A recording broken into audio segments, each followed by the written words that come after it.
TV Punjab ਦੇਖਣ ਵਾਲੇ ਸਾਰੇ ਦਰਸ਼ਕਾਂ ਦਾ ਸਵਾਗਤ ਹੈ ਜੀ। ਮੈਂ ਹਾਂ ਮਨਦੀਪ ਸਿੰਘ ਤੇ ਲੈ ਕੇ ਹਾਜ਼ਰ ਹਾਂ ਟੀਵੀ ਪੰਜਾਬ ਦਾ ਖਾਸ ਨਿਊਜ਼ ਬੁਲੇਟਿਨ ਤੇ ਪਹਿਲਾਂ ਨਜ਼ਰ ਮਾਰਦੇ ਹਾਂ ਅੱਜ ਦੀਆਂ ਚੋਣਵੀਆਂ ਖਬਰਾਂ ਤੇ। ਕੈਲਗਰੀ ਤੋਂ ਪੰਜਾਬੀ ਐਮਪੀ ਨੂੰ ਹੋਇਆ ਜੁਰਮਾਨਾ। ਚੋਣ ਪ੍ਰਚਾਰ ਦੌਰਾਨ ਕੀਤੀ ਸੀ ਵੱਡੀ ਗਲਤੀ। ਕੈਨੇਡਾ ਨੇ ਕੀਤਾ ਵੱਡਾ ਐਲਾਨ।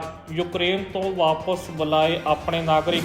ਕੈਨੇਡਾ 'ਚ ਨਿਕਲ ਰਹੀ ਹੈ ਵੱਡੀ ਟਰੱਕ ਰੈਲੀ, ਪਰ ਸਰਕਾਰ ਤੇ ਹੁੰਦਾ ਨਹੀਂ ਦਿਸ ਰਿਹਾ ਕੋਈ ਅਸਰ। ਕੈਨੇਡਾ ਦੇ ਸੇਫਟੀ ਮਿਨਿਸਟਰ ਨੇ ਕੀਤੀ ਟਵਿੱਟਰ ਨੂੰ ਅਪੀਲ। ਨਫ਼ਰਤੀ ਟਵੀਟਾਂ ਨੂੰ ਹਟਾਉਣ ਦੀ ਕੀਤੀ ਮੰਗ। ਅਤੇ ਅੰਟਾਰੀਓ ਤੇ ਕਿਊਬਕ ਦੀ ਦੇਖੋ ਕਰੋਨਾ ਰਿਪੋਰਟ। ਕਿਸ ਤਰੀਕੇ ਨਾਲ ਵੱਧ ਰਿਹਾ ਮੌਤਾਂ ਦਾ ਅੰਕੜਾ। ਸਰਕਾਰਾਂ ਵੱਲੋਂ ਢਿੱਲ ਦੇਣ ਦੀ ਤਿਆਰੀ।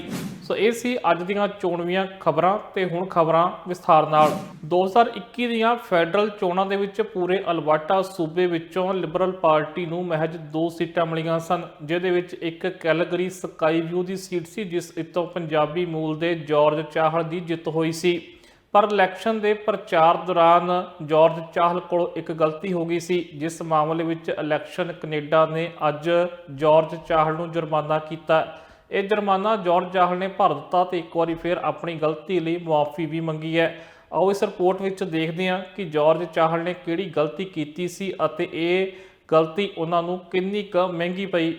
ਕੈਲਗਰੀ ਸਕਾਈ ਵਿਊ ਹਲਕੇ ਤੋਂ ਪੰਜਾਬੀ ਮੂਲ ਦੇ ਲਿਬਰਲ ਐਮਪੀ ਜਾਰਜ ਚਾਹਲ ਨੂੰ $500 ਦਾ ਜੁਰਮਾਨਾ ਹੋਇਆ।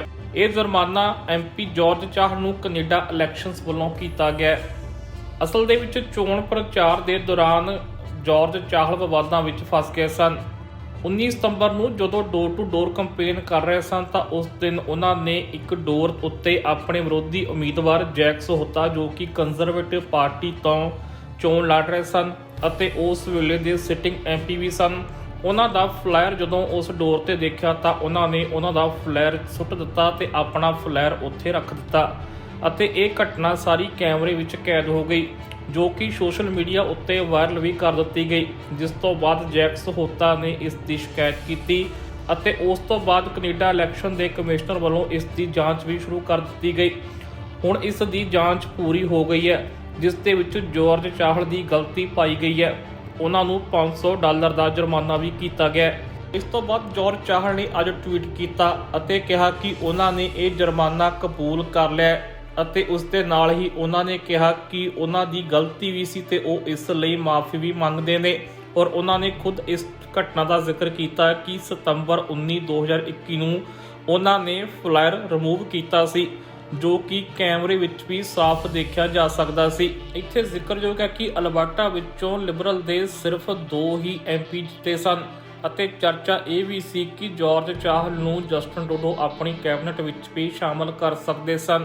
ਪਰ ਇਸ ਵੀਡੀਓ ਤੋਂ ਬਾਅਦ ਉਹ ਵਿਵਾਦਾਂ ਵਿੱਚ ਆ ਗਏ, ਜਿਸ ਤੋਂ ਬਾਅਦ ਐਡਮਿੰਟਨ ਤੋਂ ਐਮਪੀ ਬਣੇ ਲਿਬਰਲ ਉਮੀਦਵਾਰ ਨੂੰ ਆਪਣੇ ਮੰਤਰੀ ਮੰਡਲ ਵਿੱਚ ਸ਼ਾਮਲ ਕਰ ਲਿਆ। ਜਾਰਜ ਚਾਹਲ ਨੂੰ ਜੋ $500 ਦਾ ਜੁਰਮਾਨਾ ਹੋਇਆ ਸੀ ਉਹ ਜਾਰਜ ਚਾਹਲ ਨੇ ਪੇ ਵੀ ਕਰ ਦਿੱਤਾ ਹੈ ਅਤੇ ਇੱਕ ਵਾਰੀ ਫਿਰ ਇਸ ਗਲਤੀ ਲਈ ਮਾਫੀ ਮੰਗੀ ਹੈ। ਉਧਰ ਰੂਸ ਅਤੇ ਯੂਕਰੇਨ ਦੇ ਵਿਚਕਾਰ ਲਗਾਤਾਰ ਤਣਾਅ ਵਧਦਾ ਹੀ ਜਾ ਰਿਹਾ ਹੈ ਅਤੇ ਪੱਛਮੀ ਮੁਲਕਾਂ ਖਾਸ ਕਰਕੇ ਨਾਟੋ ਜਥੇਬੰਦੀ ਵੱਲੋਂ ਇਹ ਲਗਾਤਾਰ ਚਿੰਤਾ ਪ੍ਰਗਟ ਕੀਤੀ ਜਾ ਰਹੀ ਹੈ ਕਿ ਕਿਸੇ ਵੀ ਵਕਤ ਰੂਸ ਯੂਕਰੇਨ ਉੱਤੇ ਹਮਲਾ ਕਰ ਸਕਦਾ ਹੈ, ਕਿਉਂਕਿ ਰੂਸ ਨੇ ਯੂਕਰੇਨ ਦੇ ਬਾਰਡਰ ਉੱਤੇ 1 ਲੱਖ ਤੋਂ ਵੱਧ ਦੀ ਫੌਜ ਅਤੇ ਇਸ ਦੇ ਨਾਲ ਹੀ ਖਤਰਨਾਕ ਹਥਿਆਰਾਂ ਨਾਲ ਆਪਣੀ ਫੌਜ ਦੀ ਤੈਨਾਤੀ ਕੀਤੀ ਹੋਈ ਹੈ, ਜਿਸ ਦੇ ਮੁਕਾਬਲੇ ਵਿੱਚ ਹੁਣ ਕੈਨੇਡਾ, ਇੰਗਲੈਂਡ ਅਤੇ ਅਮਰੀਕਾ ਨੇ ਵੱਡਾ ਫੈਸਲਾ ਕੀਤਾ ਹੈ ਅਤੇ ਆਪਣੇ ਨਾਗਰਿਕਾਂ ਨੂੰ ਉਹਨਾਂ ਨੇ ਯੂਕਰੇਨ ਛੱਡਣ ਲਈ ਕਹਿ ਦਿੱਤਾ ਕਿ ਜਿੰਨੀ ਜਲਦੀ ਸੰਭਵ ਹੋਵੇ ਉਹ ਯੂਕਰੇਨ ਛੱਡ ਕੇ ਆਪੋ ਆਪਣੇ ਘਰਾਂ ਨੂੰ ਵਾਪਸ ਆ ਜਾਣ। ਰਸ਼ੀਆ ਅਤੇ ਯੂਕਰੇਨ ਵਿਚਾਲੇ ਚੱਲ ਰਹੇ ਤਣਾਅ ਦੇ ਦੌਰਾਨ ਕੈਨੇਡਾ ਨੇ ਇੱਕ ਵੱਡਾ ਐਲਾਨ ਕਰ ਦਿੱਤਾ ਹੈ। ਕੈਨੇਡਾ ਨੇ ਐਲਾਨ ਕੀਤਾ ਕਿ ਯੂਕਰੇਨ ਵਿੱਚ ਕੈਨੇਡਾ ਦੀ ਐਮਬੈਸੀ ਵਿੱਚ ਜਿਹੜੇ ਵੀ ਕੈਨੇਡੀਅਨ ਡਿਪਲੋਮੈਟ, ਉਹਨਾਂ ਦੇ ਪਰਿਵਾਰਕ ਮੈਂਬਰ ਜਾਂ ਬੱਚੇ ਨੇ, ਉਹ ਜਲਦ ਤੋਂ ਜਲਦ ਯੂਕਰੇਨ ਛੱਡ ਕੇ ਕੈਨੇਡਾ ਵਾਪਸ ਆ ਜਾਣ। ਕੈਨੇਡਾ ਸਰਕਾਰ ਨੇ ਸੰਭਾਵਨਾ ਜਤਾਈ ਹੈ ਕਿ ਰਸ਼ੀਆ ਜਲਦ ਹੀ ਯੂਕਰੇਨ ਉੱਤੇ ਹਮਲਾ ਕਰ ਸਕਦਾ ਹੈ, ਜਿਸ ਨੂੰ ਦੇਖਦਿਆਂ ਉਹਨਾਂ ਨੇ ਆਪਣੇ ਡਿਪਲੋਮੈਟਸ ਨੂੰ ਵਾਪਸ ਆਉਣ ਲਈ ਕਹਿ ਦਿੱਤਾ। ਹਾਲਾਂਕਿ ਕੈਨੇਡਾ ਤੋਂ ਪਹਿਲਾਂ ਇੰਗਲੈਂਡ ਅਤੇ ਅਮਰੀਕਾ ਨੇ ਵੀ ਆਪੋ ਆਪਣੇ ਡਿਪਲੋਮੈਟਸ ਨੂੰ ਵਾਪਸ ਆਪਣੇ ਮੁਲਕ ਪਰਤਣ ਲਈ ਕਹਿ ਦਿੱਤਾ ਅਤੇ ਯੂਕਰੇਨ ਛੱਡਣ ਦੇ ਹੁਕਮ ਦੇ ਦਿੱਤੇ ਨੇ। ਕੈਨੇਡਾ, ਇੰਗਲੈਂਡ ਅਤੇ ਅਮਰੀਕਾ ਵੱਲੋਂ ਦਿੱਤੇ ਗਏ ਇਹਨਾਂ ਹੁਕਮਾਂ ਦੇ ਨਾਲ ਹਾਲਾਤ ਹੋਰ ਵੀ ਸੰਕਟਮਈ ਬਣ ਗਏ ਨੇ ਅਤੇ ਹਮਲੇ ਦੀ ਸੰਭਾਵਨਾ ਹੋਰ ਵੀ ਵੱਧ ਗਈ ਹੈ। ਹਾਲਾਂਕਿ ਰਸ਼ੀਆ ਨੇ ਇਸ ਵਕਤ ਯੂਕਰੇਨ ਦੇ ਬਾਰਡਰ ਤੇ 1 ਲੱਖ ਦੇ ਕਰੀਬ ਆਪਣੀ ਫੌਜ ਤੈਨਾਤ ਕੀਤੀ ਹੋਈ ਹੈ। ਔਰ ਇਸ ਦੌਰਾਨ ਫੌਜ ਦੇ ਕੋਲ ਟੈਂਕ ਅਤੇ ਹੋਰ ਵੀ ਖਤਰਨਾਕ ਤੋਪਖਾਨਾ ਹੈ ਜੋ ਇਹ ਫੌਜ ਲੈ ਕੇ ਯੂਕਰੇਨ ਦੇ ਬਾਰਡਰ ਤੇ ਖੜੀ ਹੈ। ਦੂਜੇ ਪਾਸੇ ਅਮਰੀਕਾ ਅਤੇ ਨਾਟੋ ਮੁਲਕਾਂ ਵੱਲੋਂ ਵੀ ਇਸ ਬਾਰਡਰ ਉੱਤੇ ਆਪਣੀ ਤੈਨਾਤੀ ਵਧਾਈ ਜਾ ਰਹੀ ਹੈ। ਜੇਕਰ ਰਸ਼ੀਆ ਵੱਲੋਂ ਹਮਲਾ ਕੀਤਾ ਜਾਂਦਾ ਤਾਂ ਨਾਟੋ ਫੌਜਾਂ ਵੱਲੋਂ ਇਹ ਹਮਲਾ ਰੋਕਣ ਦੇ ਲਈ ਬਾਰਡਰ ਉੱਤੇ ਫਾਈਟਰ ਜੈਟ ਫੌਜ ਅਤੇ ਸ਼ਿਪਸ ਦੀ ਤੈਨਾਤੀ ਵੀ ਕਰ ਦਿੱਤੀ ਗਈ ਹੈ। ਪਿਛਲੇ ਕਾਫੀ ਸਮੇਂ ਤੋਂ ਰਸ਼ੀਆ ਅਤੇ ਯੂਕਰੇਨ ਦੇ ਵਿੱਚ ਹਾਲਾਤ ਕਾਫੀ ਤਣਾਅਪੂਰਨ ਬਣੇ ਹੋਏ ਨੇ ਅਤੇ ਨੌਬਤ ਇਸ ਵਕਤ ਜੰਗ ਤੇ ਪਹੁੰਚੀ ਹੋਈ ਹੈ। ਹਾਲਾਂਕਿ ਇਸੇ ਦੌਰਾਨ ਹੀ ਰਸ਼ੀਆ ਅਤੇ ਅਮਰੀਕਾ ਦੇ ਅਧਿਕਾਰੀਆਂ ਵਿਚਕਾਰ ਗੱਲਬਾਤ ਵੀ ਹੋ ਰਹੀ ਹੈ, ਪਰ ਇਸ ਗੱਲਬਾਤ ਦੇ ਵਿੱਚ ਕੋਈ ਵੀ ਹੱਲ ਨਹੀਂ ਨਿਕਲਿਆ, ਜਿਸ ਕਰਕੇ ਜੰਗ ਦਾ ਮਾਹੌਲ ਬਣਿਆ ਹੋਇਆ ਅਤੇ ਕੈਨੇਡਾ ਨੇ ਆਪਣੇ ਡਿਪਲੋਮੈਟਸ ਨੂੰ ਯੂਕਰੇਨ ਤੋਂ ਬਾਹਰ ਨਿਕਲਣ ਲਈ ਕਹਿ ਦਿੱਤਾ ਹੈ।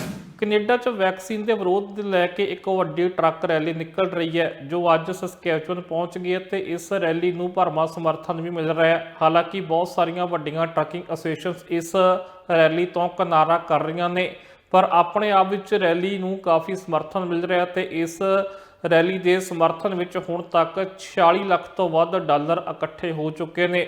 14 ਜਨਵਰੀ ਨੂੰ ਇਸ ਦੇ ਸਮਰਥਨ ਵਿੱਚ ਇੱਕ ਫੰਡ ਰੇਜ਼ਰ ਸ਼ੁਰੂ ਕੀਤਾ ਗਿਆ ਸੀ ਤੇ ਅੱਜ ਤੱਕ 46 ਲੱਖ ਤੋਂ ਵੱਧ ਡਾਲਰ ਇਕੱਠੇ ਹੋ ਚੁੱਕੇ ਨੇ।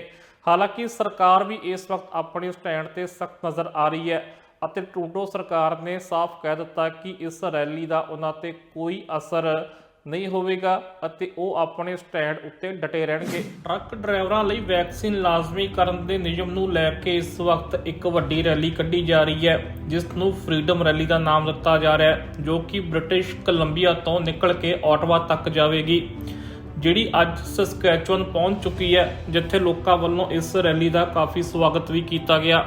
ਇੱਥੇ ਜ਼ਿਕਰਯੋਗ ਹੈ ਕਿ ਕੈਨੇਡਾ ਵਿੱਚ ਇਸ ਵਕਤ ਭਾਰੀ ਠੰਡ ਪੈ ਰਹੀ ਹੈ ਅਤੇ ਸਸਕੈਚੁਅਨ ਦੇ ਸਾਊਥ ਈਸਟ ਇਲਾਕੇ ਵਿੱਚ ਲੋਕਾਂ ਨੇ ਅੱਜ ਇਸ ਰੈਲੀ ਦਾ ਭਰਵਾਂ ਸਵਾਗਤ ਕੀਤਾ, ਜਿੱਥੇ ਟੈਂਪਰੇਚਰ ਵੀ -27 ਤੱਕ ਪਹੁੰਚਿਆ ਹੋਇਆ ਸੀ। ਹਾਲਾਂਕਿ ਕੈਨੇਡਾ ਦੀਆਂ ਕਈ ਵੱਡੀਆਂ ਟਰੱਕਿੰਗ ਐਸੋਸੀਏਸ਼ਨਸ ਨੇ ਇਸ ਰੈਲੀ ਤੋਂ ਆਪਣੀ ਦੂਰੀ ਬਣਾਈ ਹੈ ਅਤੇ ਇਸ ਨਾਲ ਉਹ ਸਹਿਮਤ ਨਹੀਂ ਨੇ, ਪਰ ਇਸ ਦੌਰਾਨ ਇਸ ਰੈਲੀ ਨੂੰ ਵੀ ਵੱਡਾ ਸਮਰਥਨ ਮਿਲ ਰਿਹਾ ਹੈ। ਇਸ ਰੈਲੀ ਦੇ ਸਮਰਥਨ ਵਿੱਚ ਇੱਕ ਫੰਡ ਰੇਜ਼ਰ ਸ਼ੁਰੂ ਕੀਤਾ ਗਿਆ ਸੀ ਅਤੇ ਪਿਛਲੇ 11 ਦਿਨਾਂ ਵਿੱਚ ਇਸ GoFundMe ਪੇਜ ਉੱਤੇ 46,16,000 ਤੋਂ ਵੱਧ ਡਾਲਰ ਇਕੱਠੇ ਹੋ ਚੁੱਕੇ ਨੇ। ਬੀਤੇ ਦਿਨ ਇਹ ਰਕਮ 35.5 ਲੱਖ ਡਾਲਰ ਤੱਕ ਪਹੁੰਚੀ ਸੀ ਅਤੇ ਅੱਜ ਇਹ 46 ਲੱਖ ਡਾਲਰ ਤੋਂ ਉੱਪਰ ਪਹੁੰਚ ਚੁੱਕੀ ਹੈ ਅਤੇ ਇਸ ਦਾ ਟਾਰਗੇਟ ਹੁਣ ਵਧਾ ਕੇ 5 ਮਿਲੀਅਨ ਡਾਲਰ ਤੱਕ ਵੀ ਕਰ ਦਿੱਤਾ ਗਿਆ ਹੈ।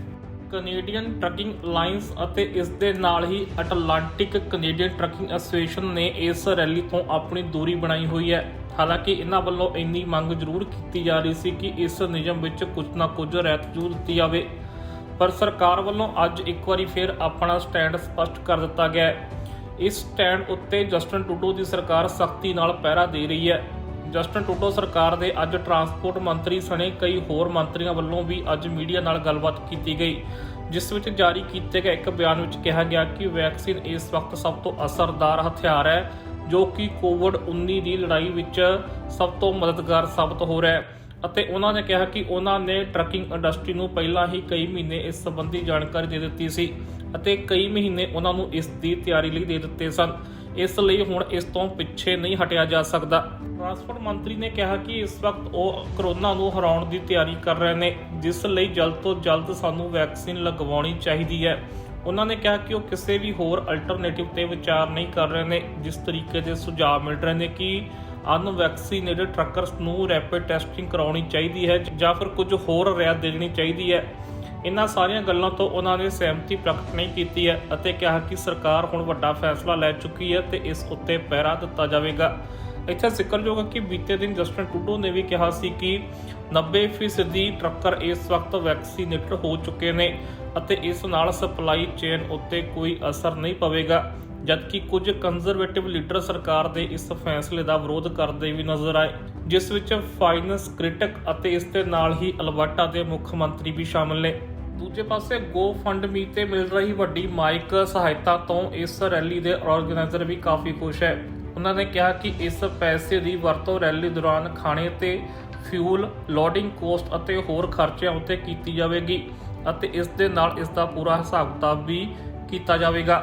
ਬੀਤੇ ਦਿਨ ਇਹ ਰੈਲੀ ਅਲਬਰਟਾ ਵਿੱਚ ਦੀ ਗੁਜ਼ਰੀ ਸੀ, ਜਿਸ ਦੌਰਾਨ ਅਲਬਰਟਾ ਦੇ ਕੁਝ ਕੰਜ਼ਰਵੇਟਿਵ ਐਮਪੀਸ ਨੇ ਇਸ ਰੈਲੀ ਦਾ ਸਮਰਥਨ ਵੀ ਕੀਤਾ ਅਤੇ ਉਹਨਾਂ ਨੇ ਇਸ ਪਾਲਿਸੀ ਨੂੰ ਵੈਕਸੀਨ ਵੈਂਡੇਟਾ ਪਾਲਿਸੀ ਵੀ ਦੱਸਿਆ।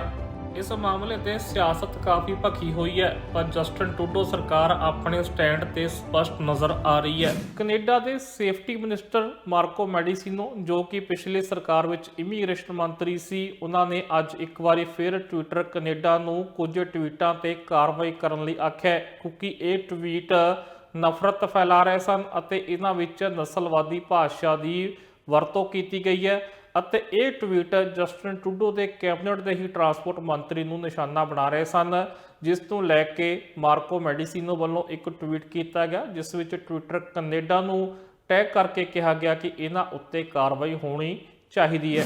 ਕੈਨੇਡਾ ਦੇ ਸੇਫਟੀ ਮਿਨਿਸਟਰ ਮਾਰਕੋ ਮੈਡੀਸੀਨੋ ਵੱਲੋਂ ਇੱਕ ਵਾਰੀ ਫਿਰ ਟਵਿੱਟਰ ਉੱਤੇ ਨਫ਼ਰਤ ਫੈਲਾਉਣ ਦਾ ਅਤੇ ਨਸਲਵਾਦੀ ਟਿੱਪਣੀਆਂ ਕਰਨ ਦਾ ਮਾਮਲਾ ਉਠਾਇਆ ਗਿਆ ਤੇ ਇਸ ਮਾਮਲੇ ਵਿੱਚ ਉਹਨਾਂ ਨੇ ਇੱਕ ਵਾਰੀ ਫਿਰ ਟਵਿੱਟਰ ਕੈਨੇਡਾ ਤੋਂ ਕਾਰਵਾਈ ਕਰਨ ਦੀ ਮੰਗ ਕੀਤੀ ਹੈ। ਅਸਲ ਦੇ ਵਿੱਚ ਇਸ ਵਾਰ ਸੇਫਟੀ ਮਿਨਿਸਟਰ ਦੇ ਸਾਥੀ ਮੰਤਰੀ ਉਮਰ ਅਲਗਬਾਰਾ, ਜੋ ਕਿ ਟਰਾਂਸਪੋਰਟ ਮੰਤਰੀ ਨੇ, ਉਹਨਾਂ ਨੂੰ ਟਵਿੱਟਰ ਤੇ ਨਿਸ਼ਾਨਾ ਬਣਾਇਆ ਗਿਆ।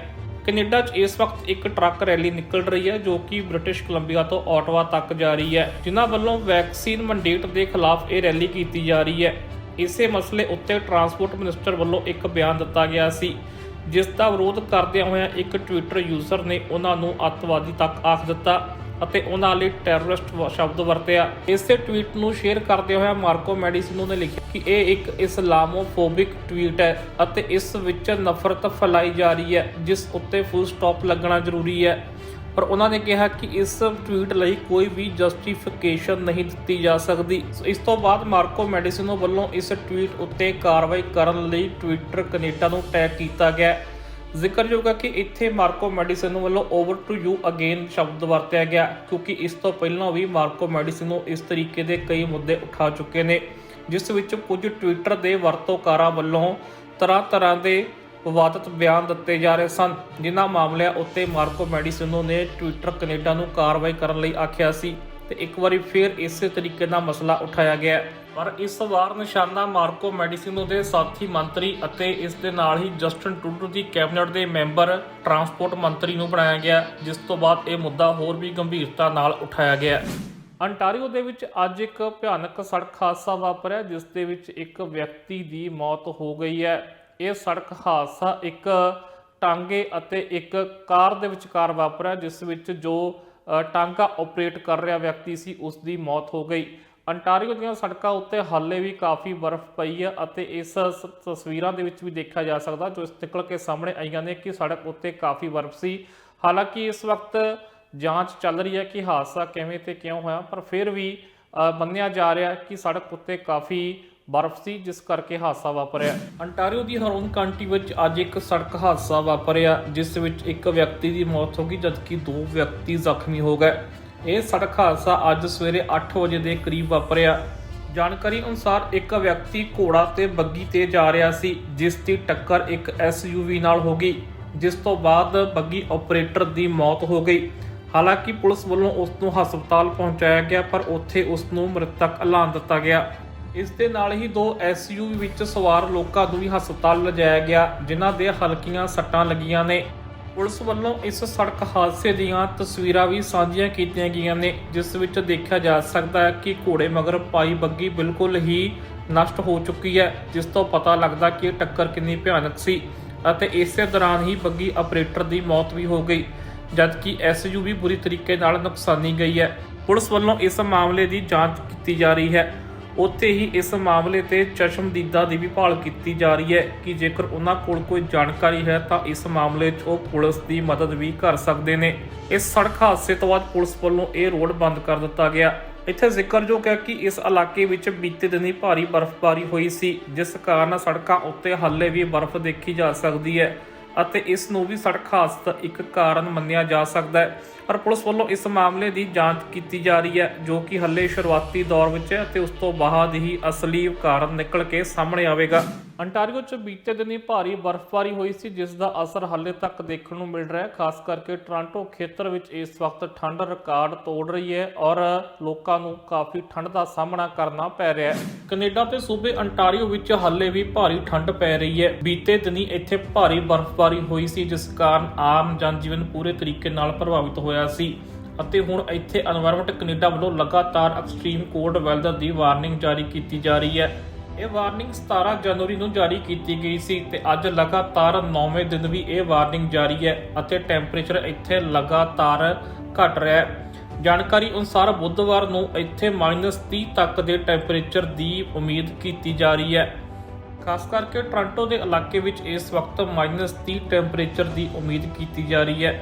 ਇਸ ਦੇ ਨਾਲ ਹੀ ਅੰਟਾਰੀਓ ਵਿੱਚ ਠੰਡੀਆਂ ਹਵਾਵਾਂ ਵੀ ਚੱਲ ਰਹੀਆਂ ਨੇ, ਜਿਸ ਕਾਰਨ ਟੋਰਾਂਟੋ ਦਾ ਮੌਸਮ ਵੀ ਕਾਫੀ ਠੰਡਾ ਹੋਇਆ ਹੈ। ਐਨਵਾਇਰਨਮੈਂਟ ਕੈਨੇਡਾ ਵੱਲੋਂ ਜਾਰੀ ਕੀਤੀ ਗਈ ਜਾਣਕਾਰੀ ਦੇ ਅਨੁਸਾਰ ਅੱਜ ਟੈਂਪਰੇਚਰ -7 ਦੇਖਿਆ ਜਾ ਰਿਹਾ ਸੀ, ਜਦਕਿ ਇਸ ਵਕਤ ਠੰਡੀਆਂ ਹਵਾਵਾਂ ਵੀ ਚੱਲ ਰਹੀਆਂ ਸੀ, ਜਿਸ ਨਾਲ ਮਹਿਸੂਸ ਇਹ ਹੋ ਰਿਹਾ ਸੀ ਕਿ ਇਹ ਟੈਂਪਰੇਚਰ -18 ਤੱਕ ਪਹੁੰਚਿਆ ਹੋਇਆ ਹੈ, ਜੋ ਕਿ ਸਵੇਰ ਦੇ ਹਾਲਾਤ ਸਨ ਅਤੇ ਦੁਪਹਿਰ ਤੱਕ ਇਹ -12 ਤੱਕ ਪਹੁੰਚ ਚੁੱਕਿਆ ਸੀ। ਐਨਵਾਇਰਨਮੈਂਟ ਕੈਨੇਡਾ ਵੱਲੋਂ ਦਾਅਵਾ ਕੀਤਾ ਜਾ ਰਿਹਾ ਹੈ ਕਿ ਇਹ ਟੈਂਪਰੇਚਰ ਅੱਜ -22 ਤੱਕ ਵੀ ਪਹੁੰਚ ਸਕਦਾ ਹੈ ਅਤੇ ਫੀਲਸ ਲਾਈਕ -30 ਤੱਕ ਵੀ ਹੋ ਸਕਦਾ ਹੈ ਅਤੇ ਪੂਰੀ ਰਾਤ ਠੰਡੀਆਂ ਹਵਾਵਾਂ ਵੀ ਚੱਲ ਸਕਦੀਆਂ ਨੇ। ਇਸ ਕਾਰਨ ਲੋਕਾਂ ਨੂੰ ਠੰਡ ਤੋਂ ਬਚਣ ਦੀ ਸਲਾਹ ਵੀ ਦਿੱਤੀ ਜਾ ਰਹੀ ਹੈ। ਜ਼ਿਕਰਯੋਗ ਹੈ ਕਿ ਬੀਤੇ ਦਿਨੀ ਅੰਟਾਰੀਓ ਵਿੱਚ ਭਾਰੀ ਬਰਫ਼ਬਾਰੀ ਹੋਈ ਸੀ, ਜਿਸ ਨੇ 50 ਸਾਲ ਪੁਰਾਣੇ ਰਿਕਾਰਡ ਤੋੜ ਦਿੱਤੇ ਸਨ ਅਤੇ ਹਾਲੇ ਵੀ ਟੋਰਾਂਟੋ ਤੇ ਹੋਰ ਇਲਾਕੇ ਦੀਆਂ ਸੜਕਾਂ ਤੇ ਭਾਰੀ ਬਰਫ਼ ਪਈ ਦੇਖੀ ਜਾ ਸਕਦੀ ਹੈ। ਅੰਟਾਰੀਓ ਵਿੱਚ ਆਉਣ ਵਾਲੇ ਦਿਨਾਂ ਦੌਰਾਨ ਕਈ ਹੋਰ ਇਲਾਕਿਆਂ 'ਚ ਹੋਰ ਬਰਫ਼ਬਾਰੀ ਦੀ ਉਮੀਦ ਵੀ ਕੀਤੀ ਜਾ ਰਹੀ ਹੈ। ਇਸੇ ਤਰੀਕੇ ਨਾਲ ਹੀ ਕੈਨੇਡਾ ਦੇ ਅਲਬਰਟਾ ਸੂਬੇ ਵਿੱਚ ਵੀ ਇਸ ਵਕਤ ਭਾਰੀ ਠੰਡ ਪੈ ਰਹੀ ਹੈ। ਅੰਟਾਰੀਓ ਵਿੱਚ ਇਸ ਵਕਤ ਕੋਰੋਨਾ ਵਾਇਰਸ ਦੇ ਕਾਫੀ ਮਾਮਲੇ ਸਾਹਮਣੇ ਆ ਰਹੇ ਨੇ ਅਤੇ ਮੌਤਾਂ ਦਾ ਹੋਣਾ ਵੀ ਜਾਰੀ ਹੈ ਅਤੇ ਹੁਣ ਮੌਤਾਂ ਦੀ ਗਿਣਤੀ 11,068 ਤੱਕ ਪਹੁੰਚ ਚੁੱਕੀ ਹੈ, ਕਿਉਂਕਿ ਅੱਜ ਜਿਹੜੀ ਜਾਣਕਾਰੀ ਦਿੱਤੀ ਗਈ ਉੱਚ ਸਾਹਮਣੇ ਆਇਆ ਕਿ 64 ਹੋਰ ਲੋਕਾਂ ਦੀ ਮੌਤ ਹੋਈ ਹੈ। ਹਾਲਾਂਕਿ ਅੰਟਾਰੀਓ ਵੱਲੋਂ ਰੀਓਪਨਿੰਗ ਪਲਾਨ ਵੀ ਜਾਰੀ ਕਰ ਦਿੱਤਾ ਗਿਆ। 14 ਮਾਰਚ ਤੱਕ ਇਹ ਰੀਓਪਨਿੰਗ ਪਲਾਨ ਦਿੱਤਾ ਗਿਆ, ਪਰ ਇਹਦੇ ਵਿੱਚ ਮਾਸਕ ਅਤੇ ਵੈਕਸੀਨ ਤੋਂ ਕੋਈ ਰਾਹਤ ਨਹੀਂ ਦਿੱਤੀ ਗਈ ਹੈ। ਪਰ ਇੱਕ ਵਾਰੀ ਇਸ ਰਿਪੋਰਟ 'ਚ ਜ਼ਰੂਰ ਦੇਖ ਲੈਂਦੇ ਹਾਂ ਕਿ ਅੱਜ ਅੰਟਾਰੀਓ ਵਿੱਚ ਕੀ ਹਾਲਾਤ ਨੇ। ਅੰਟਾਰੀਓ ਵਿੱਚ ਬੀਤੇ 24 ਘੰਟਿਆਂ ਦੌਰਾਨ ਕੋਰੋਨਾ ਵਾਇਰਸ ਦੇ 3424 ਨਵੇਂ ਮਾਮਲੇ ਸਾਹਮਣੇ ਆਏ ਨੇ, ਜਦਕਿ ਇਸੇ ਦੌਰਾਨ ਹੀ 64 ਹੋਰ ਲੋਕਾਂ ਦੀ ਮੌਤ ਕੋਰੋਨਾ ਵਾਇਰਸ ਦੇ ਕਾਰਨ ਹੋ ਗਈ ਹੈ। ਅੰਟਾਰੀਓ ਵਿੱਚ ਹਸਪਤਾਲਾਂ 'ਚ ਦਾਖਲ ਲੋਕਾਂ ਦੀ ਗਿਣਤੀ ਇੱਕ ਵਾਰ ਫਿਰ ਵਧਣੀ ਸ਼ੁਰੂ ਹੋ ਗਈ ਹੈ, ਜੋ ਕਿ ਇੱਕ ਵਾਰ ਫਿਰ 4000 ਤੋਂ ਪਾਰ ਚਲ ਗਈ ਹੈ। ਅੰਟਾਰੀਓ ਦੇ ਹਸਪਤਾਲਾਂ ਵਿੱਚ ਇਸ ਵਕਤ 4008 ਲੋਕ ਦਾਖਲ ਨੇ ਅਤੇ ਇਸੇ ਦੌਰਾਨ ਹੀ 626 ਲੋਕ ICU ਵਿੱਚ ਵੀ ਦਾਖਲ ਨੇ, ਜਿਨ੍ਹਾਂ ਦੀ ਹਾਲਤ ਗੰਭੀਰ ਦੱਸੀ ਜਾ ਰਹੀ ਹੈ। ਸਿਹਤ ਮੰਤਰੀ ਵੱਲੋਂ ਜਾਣਕਾਰੀ ਦਿੰਦਿਆਂ ਦੱਸਿਆ ਹੋਇਆ ਹੈ ਕਿ ਇਸ ਦੌਰਾਨ ਹਸਪਤਾਲ ਵਿੱਚ 85% ਲੋਕ ਕੋਵਿਡ ਕਰਕੇ ਹੀ ਦਾਖਲ ਹੋਏ ਨੇ ਅਤੇ ਹੁਣ ਬਾਕੀ ਦੇ 15% ਵੀ ਪੋਜ਼ਿਟਿਵ ਪਾਏ ਗਏ ਨੇ। ਅੰਟਾਰੀਓ ਵਿੱਚ ਹੁਣ ਕੁੱਲ ਮੌਤਾਂ ਦੀ ਗਿਣਤੀ 11,068 ਤੱਕ ਪਹੁੰਚ ਗਈ ਹੈ। 11,000 ਦਾ ਅੰਕੜਾ ਅੰਟਾਰੀਓ ਨੇ ਕੱਲ ਹੀ ਪਾਰ ਕੀਤਾ ਸੀ। ਹਾਲਾਂਕਿ ਜਿਹੜੀਆਂ 64 ਮੌਤਾਂ ਹੋਈਆਂ ਨੇ, ਇਹਦੇ ਵਿੱਚ ਕੁਝ ਪਿਛਲੀਆਂ ਗਿਣਤੀਆਂ ਵੀ ਸ਼ਾਮਲ ਕੀਤੀਆਂ ਗਈਆਂ ਨੇ, ਜਿਸ ਵਿੱਚ 15 ਮੌਤਾਂ 23 ਜਨਵਰੀ ਨੂੰ ਹੋਈਆਂ ਸੀ ਅਤੇ 24 ਮੌਤਾਂ 22 ਜਨਵਰੀ ਨੂੰ ਹੋਈਆਂ ਸਨ, ਜਿਨ੍ਹਾਂ ਨੂੰ ਅੱਜ ਪਬਲਿਕ ਵਿੱਚ ਸਾਂਝਾ ਕੀਤਾ ਗਿਆ। ਜੇਕਰ ਅੰਟਾਰੀਓ ਦੇ ਵੱਖ-ਵੱਖ ਇਲਾਕਿਆਂ ਦੀ ਗੱਲ ਕੀਤੀ ਜਾਵੇ ਤਾਂ ਇਸ ਵਕਤ 570 ਨਵੇਂ ਕੇਸ ਟੋਰਾਂਟੋ ਤੋਂ ਸਾਹਮਣੇ ਆਏ ਨੇ, ਜਦਕਿ 527 ਮਾਮਲੇ ਪੀਲ ਰੀਜਨ ਤੋਂ ਸਾਹਮਣੇ ਆਏ ਨੇ। ਉੱਥੇ ਹੀ 197 ਕੇਸ ਯਾਰਕ ਰੀਜਨ ਤੋਂ ਵੀ ਸਾਹਮਣੇ ਆਏ ਨੇ ਤੇ 124 ਕੇਸ ਹੋਲਟਨ ਰੀਜਨ ਤੋਂ ਸਾਹਮਣੇ ਆਏ ਨੇ। ਰਾਜਧਾਨੀ ਆਟਵਾ ਤੋਂ 218 ਅਤੇ ਹੈਮਿਲਟਨ ਤੋਂ 185 ਮਾਮਲੇ ਸਾਹਮਣੇ ਆਏ ਨੇ, ਜਦਕਿ ਮਸ਼ਹੂਰ ਸ਼ਹਿਰ ਨਾਇਗਰਾ ਤੋਂ ਵੀ 123 ਮਾਮਲੇ ਨਵੇਂ ਸਾਹਮਣੇ ਆਏ ਨੇ। ਹਾਲਾਂਕਿ ਇਸ ਦੇ ਨਾਲ ਇਹ ਵੀ ਦੱਸਿਆ ਜਾ ਰਿਹਾ ਹੈ ਕਿ ਇਸ ਵਕਤ ਟੈਸਟਿੰਗ ਐਲੀਜੀਬਿਲਟੀ ਕਾਫੀ ਘਟ ਗਈ ਹੈ ਅਤੇ ਟੈਸਟ ਬਹੁਤ ਘੱਟ ਹੋ ਰਹੇ ਨੇ, ਜਿਸ ਕਰਕੇ ਅਸਲੀ ਗਿਣਤੀ ਵੀ ਸਾਹਮਣੇ ਨਹੀਂ ਆ ਰਹੀ ਹੈ। ਉੱਥੇ ਹੀ ਕੈਨੇਡਾ ਵਿੱਚ ਕੋਰੋਨਾ ਵਾਇਰਸ ਦੀ ਆਮਦ ਨੂੰ ਅੱਜ ਪੂਰੇ 2 ਸਾਲ ਹੋ ਗਏ ਨੇ। ਜਾਣਕਾਰੀ ਅਨੁਸਾਰ 25 ਜਨਵਰੀ 2020 ਨੂੰ ਸਨੀਬਰੁਕ ਹਸਪੀਟਲ ਟੋਰਾਂਟੋ ਵਿੱਚ ਪਹਿਲਾ ਕੇਸ ਦਰਜ ਕੀਤਾ ਗਿਆ ਸੀ ਤੇ ਅੱਜ ਪੂਰੇ 2 ਸਾਲਾਂ ਬਾਅਦ 1 ਮਿਲੀਅਨ ਤੋਂ ਉੱਪਰ ਇਕੱਲੇ ਅੰਟਾਰੀਓ ਵਿੱਚ ਕੋਰੋਨਾ ਵਾਇਰਸ ਦੇ ਕੇਸ ਹੋ ਚੁੱਕੇ ਨੇ। ਹਾਲਾਂਕਿ ਇਹਨਾਂ ਕੇਸਾਂ ਵਿੱਚ ਉਹਨਾਂ ਲੋਕਾਂ ਦੀ ਗਿਣਤੀ ਨਹੀਂ ਕੀਤੀ ਜਾ ਰਹੀ ਹੈ ਜਿਨ੍ਹਾਂ ਨੂੰ ਕੋਰੋਨਾ ਵਾਇਰਸ ਸੀ ਪਰ ਉਹ ਸਾਹਮਣੇ ਨਹੀਂ ਆਏ ਜਾਂ ਫਿਰ ਕਈ ਲੋਕ ਟੈਸਟ ਨਹੀਂ ਕਰਵਾ ਸਕੇ। 1 ਮਿਲੀਅਨ ਕੇਸਾਂ ਦੀ ਗਿਣਤੀ ਉਹ ਹੈ ਜੋ ਕਿ ਲੈਬ ਦੁਆਰਾ ਕਨਫਰਮ ਕੀਤੇ ਗਏ ਨੇ। ਹਾਲਾਂਕਿ ਇਸੇ ਦੌਰਾਨ ਅੰਟਾਰੀਓ ਦੇ ਪ੍ਰੀਮੀਅਰ ਵੱਲੋਂ ਰੀਓਪਨਿੰਗ ਪਲਾਨ ਸ਼ੁਰੂ ਕਰ ਦਿੱਤਾ ਗਿਆ, ਜਿਸ ਦੇ ਵਿੱਚ 31 ਜਨਵਰੀ ਤੋਂ ਲੋਕਾਂ ਨੂੰ ਕੁਝ ਛੋਟ ਮਿਲਣੀ ਸ਼ੁਰੂ ਹੋ ਜਾਵੇਗੀ, ਜਿਸ ਤੋਂ ਬਾਅਦ ਫਿਰ 21 ਫਰਵਰੀ ਅਤੇ ਇਸ ਦੇ ਨਾਲ ਹੀ 14 ਮਾਰਚ ਤੋਂ ਲੋਕਾਂ ਨੂੰ ਹੋਰ ਛੋਟ ਮਿਲ ਜਾਵੇਗੀ। ਹਾਲਾਂਕਿ ਸਰਕਾਰ ਵੱਲੋਂ ਇਹ ਵੀ ਕਿਹਾ ਕਿ ਸਥਿਤੀਆਂ ਉੱਤੇ ਵੀ ਨਜ਼ਰ ਰੱਖੀ ਜਾਵੇਗੀ ਅਤੇ ਜੇਕਰ ਸਥਿਤੀਆਂ ਵਿਗੜਦੀਆਂ ਦਿਖੀਆਂ ਤਾਂ ਫਿਰ ਦੁਬਾਰਾ ਪਾਬੰਦੀਆਂ ਵੀ ਲੱਗ ਸਕਦੀਆਂ ਨੇ। ਉਧਰ ਕਿਊਬਕ ਵਿੱਚ ਵੀ ਲਗਾਤਾਰ ਵਾਇਰਸ ਦੇ ਮਾਮਲੇ ਵੀ ਸਾਹਮਣੇ ਆ ਰਹੇ ਨੇ, ਮੌਤਾਂ ਦੀ ਗਿਣਤੀ ਵੀ ਵੱਧ ਰਹੀ ਹੈ, ਪਰ ਉੱਥੇ ਕਿਊਬਕ ਦੀ ਸਰਕਾਰ ਵੀ ਇਹ ਸੋਚ ਰਹੀ ਹੈ ਕਿ ਅਗਲੇ ਹਫ਼ਤੇ ਤੋਂ ਕੋਈ ਐਲਾਨ ਕੀਤਾ ਜਾਵੇ ਜਿਸ ਵਿੱਚ ਕੁਝ ਨਾ ਕੁਝ ਰਾਹਤ ਲੋਕਾਂ ਨੂੰ ਦਿੱਤੀ ਜਾਵੇ।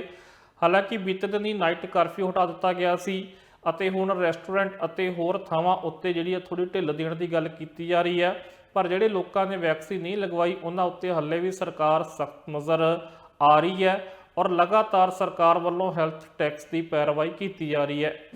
ਕਿਊਬਕ ਵਿੱਚ ਬੀਤੇ 24 ਘੰਟਿਆਂ ਦੌਰਾਨ 85 ਲੋਕਾਂ ਦੀ ਹੋਰ ਮੌਤ ਕਰੋਨਾ ਵਾਇਰਸ ਦੇ ਕਾਰਨ ਹੋ ਗਈ ਹੈ, ਜਿਸ ਕਾਰਨ ਹੁਣ ਕੁੱਲ ਮੌਤਾਂ ਦੀ ਗਿਣਤੀ 12,936 ਤੱਕ ਪਹੁੰਚ ਗਈ ਹੈ। ਉੱਥੇ ਹੀ ਕਿਊਬਕ ਦੇ ਹਸਪਤਾਲਾਂ ਵਿੱਚ ਇਸ ਵਕਤ 3278 ਲੋਕ ਦਾਖਲ ਨੇ। ਹੈਲਥ ਅਫੀਸ਼ੀਅਲਸ ਵੱਲੋਂ ਜਾਣਕਾਰੀ ਦਿੱਤੀ ਗਈ ਕਿ ਬੀਤੇ 24 ਘੰਟਿਆਂ ਦੌਰਾਨ 272 ਲੋਕਾਂ ਨੂੰ ਹਸਪਤਾਲ ਵਿੱਚ ਦਾਖਲ ਕੀਤਾ ਗਿਆ, ਜਦਕਿ 293 ਲੋਕਾਂ ਨੂੰ ਹਸਪਤਾਲ ਤੋਂ ਛੁੱਟੀ ਵੀ ਦਿੱਤੀ ਗਈ ਹੈ। ਇਸੇ ਦੌਰਾਨ ਹੀ 263 ਲੋਕ ਇਸ ਵਕਤ ਆਈਸੀਯੂ ਵਿੱਚ ਦਾਖਲ ਨੇ, ਜਿਨ੍ਹਾਂ ਦੀ ਹਾਲਤ ਗੰਭੀਰ ਦੱਸੀ ਜਾ ਰਹੀ ਹੈ। ਬੀਤੇ 24 ਘੰਟਿਆਂ ਦੌਰਾਨ ਕਿਊਬਕ ਵਿੱਚ ਕੋਰੋਨਾ ਦੇ 2977 ਮਾਮਲੇ ਸਾਹਮਣੇ ਆ ਚੁੱਕੇ ਨੇ। ਹਾਲਾਂਕਿ ਇਸ ਨਾਲ ਇਹ ਵੀ ਦੱਸਿਆ ਜਾਂਦਾ ਕਿ ਇਸ ਵਕਤ ਟੈਸਟਿੰਗ ਲਿਮਟਿਡ ਹੋਣ ਕਰਕੇ ਅਸਲੀ ਮਾਮਲੇ ਵੀ ਸਾਹਮਣੇ ਨਹੀਂ ਆ ਰਹੇ ਨੇ, ਜਿਸ ਕਰਕੇ ਸਥਿਤੀਆਂ ਦਾ ਅਸਲੀ ਅੰਦਾਜ਼ਾ ਵੀ ਨਹੀਂ ਲਾਇਆ ਜਾ ਸਕਦਾ। ਬੀਤੇ 24 ਘੰਟਿਆਂ ਦੌਰਾਨ 22,818 ਨਤੀਜਿਆਂ ਦੇ ਟੈਸਟ ਆਏ ਨੇ, ਜਿਸ ਵਿੱਚੋਂ ਇਹ ਮਾਮਲੇ ਨਿਕਲ ਕੇ ਸਾਹਮਣੇ ਆਏ ਨੇ। ਉੱਥੇ ਹੀ ਕਿਊਬਕ ਵਿੱਚ ਜੇਕਰ ਵੈਕਸੀਨੇਸ਼ਨ ਕੰਪੇਨ ਦੀ ਗੱਲ ਕਰੀਏ ਤਾਂ ਬੀਤੇ ਦਿਨ 82,197 ਟੀਕੇ ਕੋਵਿਡ-19 ਦੇ ਲਾਏ ਗਏ ਨੇ, ਜਿਸ ਤੋਂ ਬਾਅਦ 17 ਮਿਲੀਅਨ ਤੋਂ ਵੱਧ ਟੀਕੇ ਹੁਣ ਕਿਊਬਕ ਵਿੱਚ ਲੱਗ ਚੁੱਕੇ ਨੇ। ਉੱਥੇ ਹੀ ਕਿਊਬਕ ਸਰਕਾਰ ਵੱਲੋਂ ਇਹ ਇਸ਼ਾਰਾ ਦਿੱਤਾ ਗਿਆ ਹੈ ਕਿ ਅਗਲੇ ਹਫ਼ਤੇ ਤੋਂ ਕੁਝ ਨਾ ਕੁਝ ਪਾਬੰਦੀਆਂ ਵਿੱਚ ਢਿੱਲ ਦਿੱਤੀ ਜਾ ਸਕਦੀ ਹੈ, ਜਿਸ ਵਿੱਚ ਰੈਸਟੋਰੈਂਟ ਇੰਡਸਟਰੀ ਨੂੰ ਵੱਡੀ ਰਾਹਤ ਮਿਲ ਸਕਦੀ ਹੈ, ਜਿੱਥੇ ਡਾਈਨਿੰਗ ਦੁਬਾਰਾ ਸ਼ੁਰੂ ਹੋ ਸਕਦੀ ਹੈ, ਪਰ ਇੱਥੇ ਕਪੈਸਿਟੀ ਲਿਮਿਟ ਰੱਖੀ ਜਾਵੇਗੀ ਅਤੇ ਪ੍ਰੂਫ ਆਫ ਵੈਕਸੀਨੇਸ਼ਨ ਦਾ ਵੀ ਖਿਆਲ ਰੱਖਣਾ ਪਵੇਗਾ। ਉੱਥੇ ਹੀ ਕੁਝ ਕਪੈਸਿਟੀ ਲਿਮਿਟ ਦੇ ਨਾਲ ਇਨਡੋਰ ਗੈਦਰਿੰਗਸ ਨੂੰ ਵੀ ਪਰਮਿਸ਼ਨ ਦਿੱਤੀ ਜਾ ਸਕਦੀ ਹੈ, ਜਦਕਿ ਵਿਦਿਆਰਥੀਆਂ ਲਈ ਵੀ ਦੁਬਾਰਾ ਸਪੋਰਟਸ ਇਵੈਂਟ ਤੱਕ ਵੀ ਸ਼ੁਰੂ ਕੀਤੇ ਜਾ ਸਕਦੇ ਨੇ। ਉੱਥੇ ਹੀ 7 ਫਰਵਰੀ ਤੋਂ ਬਾਅਦ ਸਿਨੇਮਾ ਅਤੇ ਥੀਏਟਰ ਵੀ 50% ਕਪੈਸਿਟੀ ਨਾਲ ਖੁੱਲ੍ਹ ਸਕਦੇ ਨੇ, ਪਰ ਹਾਲੇ ਤੱਕ ਬਾਰ ਅਤੇ ਜਿਮਸ ਦੀ ਰੀਓਪਨਿੰਗ ਡੇਟ ਨਹੀਂ ਦੱਸੀ ਗਈ ਹੈ। ਕਿਊਬਕ ਤੇ ਪ੍ਰੀਮੀਅਰ ਦਾ ਕਹਿਣਾ ਹੈ ਕਿ ਹੁਣ ਉਹਨਾਂ ਨੂੰ ਉਮੀਦ ਦੀ ਇੱਕ ਕਿਰਨ ਦਿਖਾਈ ਦੇ ਰਹੀ ਹੈ ਅਤੇ ਜਲਦੀ ਹੀ ਕੁਝ ਨਾ ਕੁਝ ਰਾਹਤ ਮਿਲ ਸਕਦੀ ਹੈ। ਹਾਲਾਂਕਿ ਇੱਥੇ ਹੀ ਜਿਨ੍ਹਾਂ ਲੋਕਾਂ ਨੇ ਵੈਕਸੀਨ ਨਹੀਂ ਲਗਵਾਈ ਉਹਨਾਂ ਉੱਤੇ ਸਖਤੀ ਆਪਣੀ ਬਰਕਰਾਰ ਰੱਖਦਿਆਂ ਹੋਇਆ ਹੈਲਥ ਟੈਕਸ ਤੋਂ ਇਸ ਵਕਤ ਕੋਈ ਵੀ ਪਾਸਾ ਨਹੀਂ ਪਲਟਿਆ ਗਿਆ ਅਤੇ ਹੈਲਥ ਟੈਕਸ ਲਾਉਣ ਤੇ ਸਰਕਾਰ ਵਜਦ ਨਜ਼ਰ ਆ ਰਹੀ ਹੈ, ਪਰ ਇਸ ਸੰਬੰਧੀ ਹਾਲੇ ਤੱਕ ਕੋਈ ਡੇਟ ਜਾਂ ਕੋਈ ਰਕਮ ਨਹੀਂ ਮਿੱਥੀ ਗਈ ਹੈ, ਨਾ ਹੀ ਲੋਕਾਂ ਨੂੰ ਦੱਸੀ ਗਈ ਹੈ। ਸੋ ਜਾਂਦੇ ਜਾਂਦੇ ਨਜ਼ਰ ਮਾਰਦੇ ਆ ਇੱਕ ਵਾਰੀ ਫਿਰ ਚੋਣਵੀਆਂ ਖਬਰਾਂ ਤੇ। ਕੈਲਗਰੀ ਤੋਂ ਪੰਜਾਬੀ ਐਮਪੀ ਨੂੰ ਹੋਇਆ ਜੁਰਮਾਨਾ, ਚੋਣ ਪ੍ਰਚਾਰ ਦੌਰਾਨ ਕੀਤੀ ਸੀ ਵੱਡੀ ਗਲਤੀ। ਕੈਨੇਡਾ ਨੇ ਕੀਤਾ ਵੱਡਾ ਐਲਾਨ, ਯੂਕਰੇਨ ਤੋਂ ਵਾਪਸ ਬੁਲਾਏ ਆਪਣੇ ਨਾਗਰਿਕ। ਕੈਨੇਡਾ 'ਚ ਨਿਕਲ ਰਹੀ ਹੈ ਵੱਡੀ ਟਰੱਕ ਰੈਲੀ, ਪਰ ਸਰਕਾਰ ਤੇ ਹੁੰਦਾ ਨਹੀਂ ਦਿਸ ਰਿਹਾ ਕੋਈ ਅਸਰ। ਕੈਨੇਡਾ ਦੇ ਸੇਫਟੀ ਮਿਨਿਸਟਰ ਨੇ ਕੀਤੀ ਟਵਿੱਟਰ ਨੂੰ ਅਪੀਲ, ਨਫ਼ਰਤੀ ਟਵੀਟਾਂ ਨੂੰ ਹਟਾਉਣ ਦੀ ਕੀਤੀ ਮੰਗ। ਅਤੇ ਅੰਟਾਰੀਓ ਤੇ ਕਿਊਬਕ ਦੀ ਦੇਖੋ ਕਰੋਨਾ ਰਿਪੋਰਟ, ਕਿਸ ਤਰੀਕੇ ਨਾਲ ਵੱਧ ਰਿਹਾ ਮੌਤਾਂ ਦਾ ਅੰਕੜਾ, ਸਰਕਾਰਾਂ ਵੱਲੋਂ ਢਿੱਲ ਦੇਣ ਦੀ ਤਿਆਰੀ। ਸੋ ਇਹ ਸੀ ਅੱਜ ਦੀਆਂ ਖਾਸ ਖਬਰਾਂ ਤੇ ਇਸੇ ਤਰੀਕੇ ਨਾਲ ਅਸੀਂ ਨਿਊਜ਼ ਬੁਲਟਨ ਲੈ ਕੇ ਹਾਜ਼ਰ ਹੁੰਦੇ ਰਹਾਂਗੇ, ਜਿਹਦੇ ਵਿੱਚ ਤਾਜ਼ਾ ਤੇ ਨਵੀਆਂ ਖਬਰਾਂ ਦੱਸਦੇ ਰਹਾਂਗੇ। ਹੋਰ ਖਬਰਾਂ ਤੇ ਜਾਣਕਾਰੀ ਲਈ ਤੁਸੀਂ ਦੇਖਦੇ ਰਹੋ ਟੀਵੀ ਪੰਜਾਬ।